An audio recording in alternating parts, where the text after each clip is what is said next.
Hezbollah, Russia, Iran ഈ 3 നാടുകൾ ചേർന്ന് പാശ്ചാത്യ നാടുകൾക്ക് വലിയൊരു പ്രശ്നം സൃഷ്ടിക്കാൻ പദ്ധതിയിടുന്നു. ആ പ്രശ്നം എന്തെന്ന് നോക്കിയാൽ ലോകത്തിലെ ഏറ്റവും നൂതനമായ യുദ്ധവിമാനം F-35 ആണ്. J-20, S-37 ഇവയൊക്കെ ഉണ്ടെങ്കിലും അവയെ F-35 അനുയോജ്യമായ രീതിയിൽ നവീകരിക്കുന്നതിന് പല വർഷമെടുക്കും. നിലവിൽ F-35 വിമാനമാണ് പാശ്ചാത്യ രാജ്യങ്ങളുടെ ഒരു കിരീടം എന്ന് പറയാം. അവർ അച്ചീവ് ചെയ്തതിൽ വെച്ച് ഏറ്റവും വലിയ കാര്യം എന്തെന്ന് ചോദിച്ചാൽ അത് F-35 എയർക്രാഫ്റ്റ് ആണ്. F-35 മിഡിൽ ഈസ്റ്റിലേക്ക് പ്രവേശിക്കുന്നതിനും ഓപ്പറേഷൻ നടത്തുന്നതിനും ഇസ്രായേൽ ഉപയോഗിക്കുന്നുണ്ട്. ഇതിനെ നശിപ്പിക്കാൻ റഡാർ ഇല്ല എന്നാണ് പാശ്ചാത്യ രാജ്യങ്ങളുടെ വാദം. ഈ അവകാശവാദം ഹിസ്ബുള്ള തള്ളിക്കളയുകയാണെങ്കിൽ അത് ഇസ്രായേലിനും പാശ്ചാത്യ രാജ്യത്തിനും വലിയൊരു തിരിച്ചടിയാകും. ആ തിരിച്ചടി എങ്ങനെ കൊടുക്കണം എന്നുള്ളതാണ് ഈ 3 പേർ ആലോചിക്കുന്നത്. എങ്ങനെ അവർക്കിത് ചെയ്യാൻ കഴിയും എന്നുള്ളതാണ് ഈ വീഡിയോയിലൂടെ നമ്മൾ കാണാൻ പോകുന്നത്.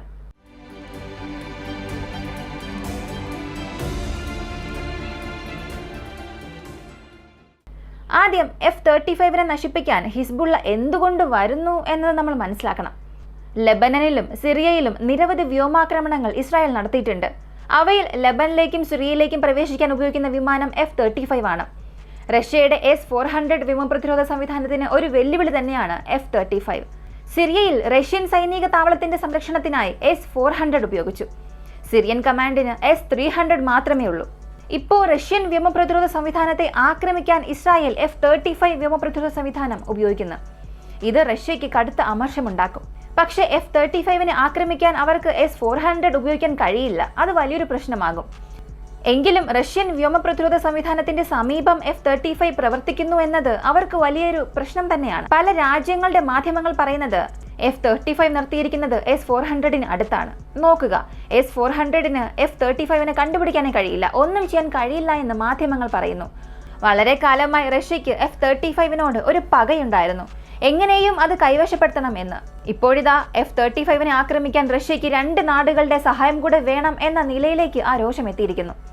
ഒരു നാട് ഇറാനാണ്. ഇറാന്റെ അഭിപ്രായത്തിൽ അവരുടെ വ്യോമസേന വളരെ ദുർബലമാണ് മിഡിൽ ഈസ്റ്റിലുള്ളതിൽ കമ്പയർ ചെയ്യുമ്പോൾ.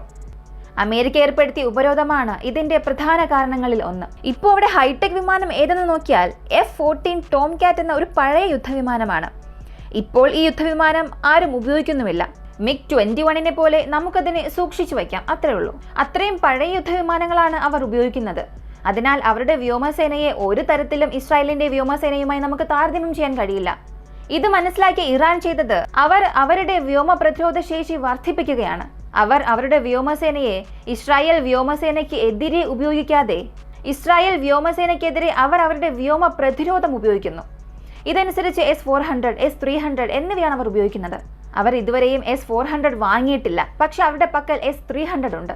എന്നാൽ S-400 സമാനമായ വ്യോമ പ്രതിരോധ സംവിധാനം അവർ തങ്ങളുടെ രാജ്യത്ത് സൃഷ്ടിച്ചിട്ടുണ്ട്. ഈ പ്രത്യേക വ്യോമ പ്രതിരോധ സംവിധാനം സൃഷ്ടിക്കാൻ അവർ റഷ്യയുമായി സഹകരിച്ചിരുന്നു. ഇങ്ങനെ ധാരാളം അറിവുകൾ അവർ നേടി. ഇപ്പോൾ ഇറാൻ ചെയ്യാൻ പോകുന്നത് അവർക്ക് ലഭിച്ച ഈ ഒരു അറിവ് അത് ഹിസ്ബുള്ളയ്ക്ക് കൊടുക്കുകയും അവരുടെ Soviet air defence system, Russian Iraqi short range air defence system എന്നിവ ഉപയോഗിച്ച് ഇസ്രായേലിന്റെ F-35 ആക്രമണം നടത്താൻ പദ്ധതിയിടുന്നു. ഇപ്പോൾ F-35 ആക്രമിക്കണം, പക്ഷേ S-400 കുറച്ചു കാലമായി പ്രവർത്തിക്കുന്നില്ല എന്നവർ തന്നെ പറയുന്നു. പിന്നെ എങ്ങനെ Soviet Iraqi Russian short range air defence system ഉപയോഗിച്ച് ഹിസ്ബുള്ള അറ്റാക്ക് നടത്തുമെന്ന് ചോദിച്ചാൽ അതിനൊരു ഉദാഹരണമുണ്ട്. 1999 F-117 നൈറ്റ് ഹോക്ക് എന്ന വിമാനത്തെ സെർബിയയിൽ വെച്ച് വെടിവെച്ച് വീഴ്ത്തിയ കഥയാണത്. സെർബിയയിൽ നടന്ന സംഭവം അനുസരിച്ച് അവർ സോവിയറ്റ് എറ S-125 എന്ന ഒരു വ്യോമ പ്രതിരോധ സംവിധാനം ഉപയോഗിച്ചു. അത് വളരെ വളരെ പഴക്കമുള്ള ഒരു വ്യോമ പ്രതിരോധ സംവിധാനമാണ്. പക്ഷെ അതുപയോഗിച്ചാണ് ആ സമയത്ത് ഉണ്ടായിരുന്നതിൽ വെച്ച് ഹൈടെക് ടെക്നോളജി അഡ്വാൻസ്ഡ് ആയ F-117 അവർ വീഴ്ത്തിയത്. ഇപ്പോൾ F-35 എങ്ങനെയാണോ നമ്മൾ കാണുന്നത് അതുപോലെയായിരുന്നു ആ കാലഘട്ടത്തിൽ ഉണ്ടായിരുന്ന F-117 നൈറ്റ് ഹോക്ക്. അവരത് എങ്ങനെ നശിപ്പിച്ചു എന്ന് നോക്കിയാൽ അത് ഒരു മനുഷ്യന്റെ ബുദ്ധിയുടെയും യന്ത്രത്തിന്റെയും സംയോജനമായിരുന്നു. അതായത് എയർ ഡിഫൻസ് സിസ്റ്റം മാത്രമല്ല, മനുഷ്യന്റെ ബുദ്ധിയും അതിനുപയോഗിച്ചു. ഒരു ഉദാഹരണം പറയാം. ഏത് വ്യോമസേന താവളത്തിൽ നിന്നാണ് F-117 നൈറ്റ് ഹോക്ക് പ്രവർത്തിക്കുന്നു എന്നുള്ളത് കമാൻഡർക്ക് അറിയാമായിരുന്നു.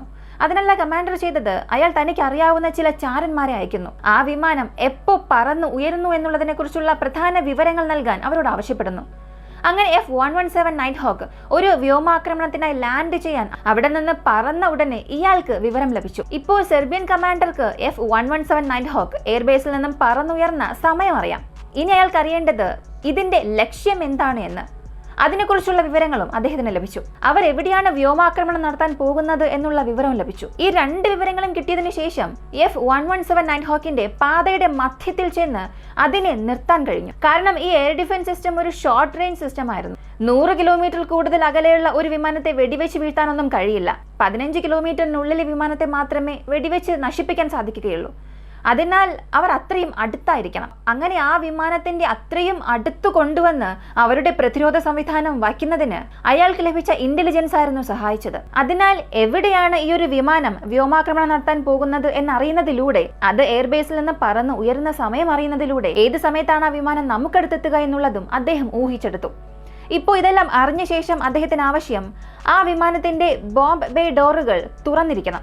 ഇപ്പോൾ F-117 നൈറ്റ്ഹോക്ക് ഒരു സ്റ്റെൽത്ത് എയർക്രാഫ്റ്റ് ആയാലും ആ വിമാനം ബോംബ് എറിയുമ്പോൾ ആ ഡോർ ഓപ്പൺ ആകുമല്ലോ. ആ സമയം അതിന്റെ സ്റ്റെൽത്ത് കോംപ്രമൈസ് ആകും. അങ്ങനെ വാതിൽ തുറക്കുമ്പോൾ ആ വിമാനം റാഡാറിലറിയും. ഈ സ്പ്ലിറ്റ് സെക്കൻഡിൽ അയാൾ തന്റെ വ്യോമ പ്രതിരോധ സംവിധാനം ഉപയോഗിച്ച് ആ വിമാനത്തെ വെടിവെച്ച് വീഴ്ത്തും. പക്ഷേ വെടിവെക്കാൻ ആ വിമാനം ഇവരുടെ പരിധിക്കുള്ളിലായിരിക്കണം. ഇക്കാര്യങ്ങളെല്ലാം കാൽക്കുലേറ്റ് ചെയ്തതുകൊണ്ടാണ് അദ്ദേഹം S-125 ഉപയോഗിച്ച് ആ വിമാനത്തെ നശിപ്പിക്കാൻ സാധിച്ചത്. അല്ലെങ്കിൽ അയാൾക്കത് നേടാൻ കഴിയുമായിരുന്നില്ല. അതിനാൽ ഇതൊരു ഉദാഹരണമായി വെച്ചാണ് ഹിസ്ബുള്ളയും F-35 നശിപ്പിക്കാൻ തീരുമാനിക്കുന്നത്. F-117 നൈറ്റ്ഹോക്കിനെ പോലെ F-35 ഒരു പ്രശ്നമുണ്ട്. ബോംബെയുടെ വാതിൽ തുറന്നാൽ ആ വിമാനത്തിന്റെ സ്റ്റെൽത്ത് കോംപ്രമൈസ് ആകും. അങ്ങനെ ആയാൽ നിങ്ങളുടെ എയർ ഡിഫൻസ് സിസ്റ്റം ഉപയോഗിച്ച് ആ വിമാനത്തെ വെടിവെച്ച് വീഴ്ത്താനും സാധിക്കും. പക്ഷേ ഇവിടെ വരുന്ന പ്രശ്നം, ഇസ്രായേൽ ആ വിമാനം ഏത് സമയം എവിടെ കൊണ്ടുപോകുന്നു, അതിന്റെ ഫ്ലൈറ്റ് പാത്ത് എന്നിവ അറിയണം. അറിയാമെങ്കിൽ മാത്രമേ അതിനെ നശിപ്പിക്കാനും സാധിക്കുകയുള്ളൂ. വീഡിയോയുടെ അവസാനം ഞാൻ ചോദിക്കാൻ ആഗ്രഹിക്കുന്നത്, ഈ പറഞ്ഞ കാര്യങ്ങളെല്ലാം ഊഹിച്ചെടുത്ത് അല്ലെങ്കിൽ ഇതെല്ലാം കണ്ടുപിടിച്ച് ഹിസ്ബുള്ള, റഷ്യ, ഇറാൻ ഈ 3 നാടുകൾ ചേർന്ന് F-35 നശിപ്പിക്കുമെന്ന് നിങ്ങൾ കരുതുന്നുണ്ടോ? നിങ്ങളുടെ അഭിപ്രായം കമന്റിൽ പറയുക. വീഡിയോ ഇഷ്ടമായാൽ ലൈക്ക് ചെയ്യുക, ഷെയർ ചെയ്യുക. നമ്മുടെ ചാനൽ ആദ്യമായി കാണുന്നവരാണെങ്കിൽ മറക്കാതെ സബ്സ്ക്രൈബ് ചെയ്ത് സപ്പോർട്ട് ചെയ്യുക. മറ്റൊരു വീഡിയോയുമായി വീണ്ടും കാണാം.